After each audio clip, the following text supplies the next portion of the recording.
What's going on, ladies and gentlemen? In this video, we're going to be talking about the exact TikTok testing and scaling structure that we're currently utilizing to get some pretty good CACs and take advantage of this BFCM period. We have T minus 2.6 days till Black Friday. So if you want to add a little bit of additional scale, I'm going to show you exactly how you can with TikTok. So first and foremost, you need to identify creative that can get some more spend. That's going to lead us into a creative testing campaign. Now, I want to showcase exactly how I like to structure the creative tests that we do. Two things that you're going to need for testing your creatives, right? Number one, you're obviously going to need your ad, right? So your ad content, the actual creative itself. I'm not going to go ahead and spell it, but you're going to need that.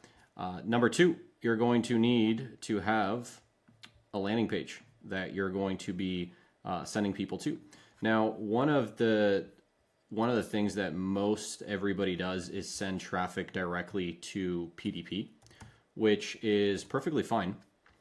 However, what I have noticed is by sending traffic instead of directly to PDP, but by sending traffic to a transition page, a page that looks something like this, you can actually significantly increase the efficiency of your ads, especially if your ads are running on the same narrative as your transition pages.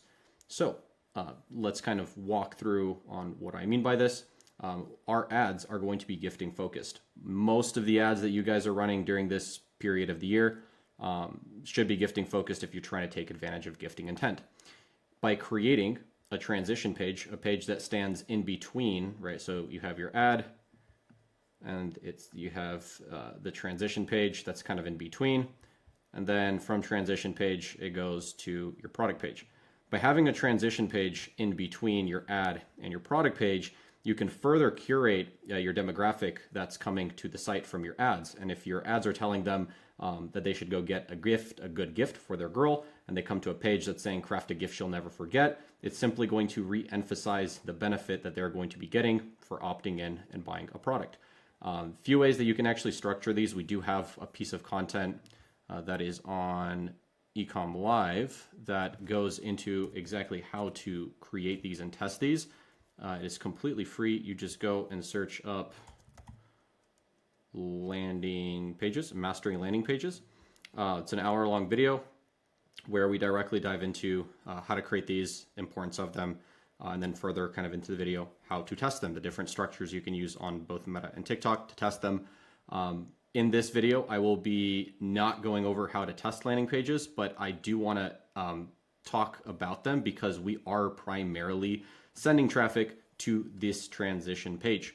And I think that's important to note. Cool. So as we do creative testing, you're going to obviously have the creatives that you're going to want to test, and you're going to want to have the landing page that you're sending people to. I like to utilize a winning variable for the landing pages that we know work. So whenever we're testing new content inside of the creative testing campaign on TikTok, we're going to be sending it to the primary best converting transition page. And this way we can increase the chances of performance across the board. Now, in terms of the actual setup, this is a very simple ABO structured setup for the creative tests. I will go ahead and just run you through it. We're using automatic placements. We're targeting the top 3 countries that we sell to: AU, UK, US, and we're targeting our target demos 18 to 44. Gender all, English is the language that we are mainly targeting. And you want to start your budgets for these creative tests at what your break-even CAC is. So typically it's going to be, maybe 30, 40 bucks, whatever it may be. The ideology behind this is if you at least get one sale, you're breaking even on that sale, and the test can continue to run on a daily basis. Now, you can get also aggressive with, as you identify what is working in your creative testing, you can directly scale it, okay? Well, yes, we'll talk about how to extract these and put them into different scaling structures further in this video.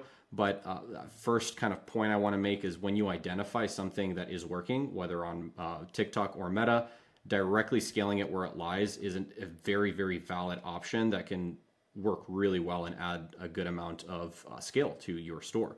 How do you aggressively scale? Keep it very simple. I like to go from whatever we are currently or whatever we started with. So let's just say we started with 30. I will be pretty aggressive, especially this time of the year. So how aggressive am I going to be, you might ask?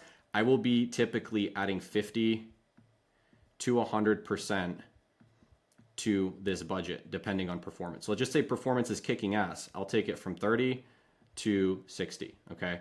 And then let's just say at 60, it's kicking ass. I'll take it from 60 to 120.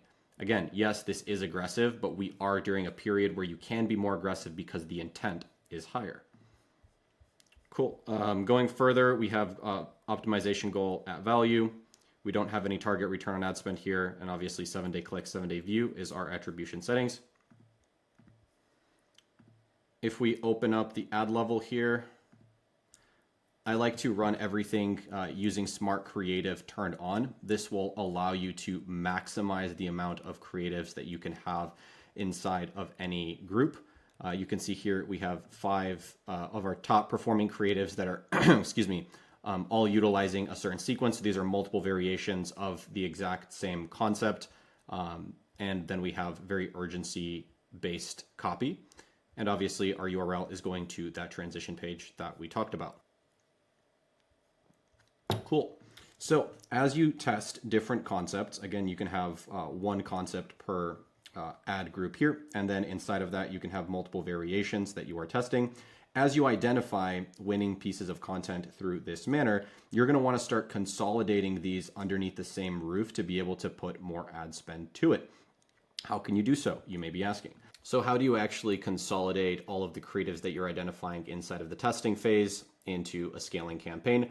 My favorite approach here is to use an SPC structure, a smart performance campaign structure.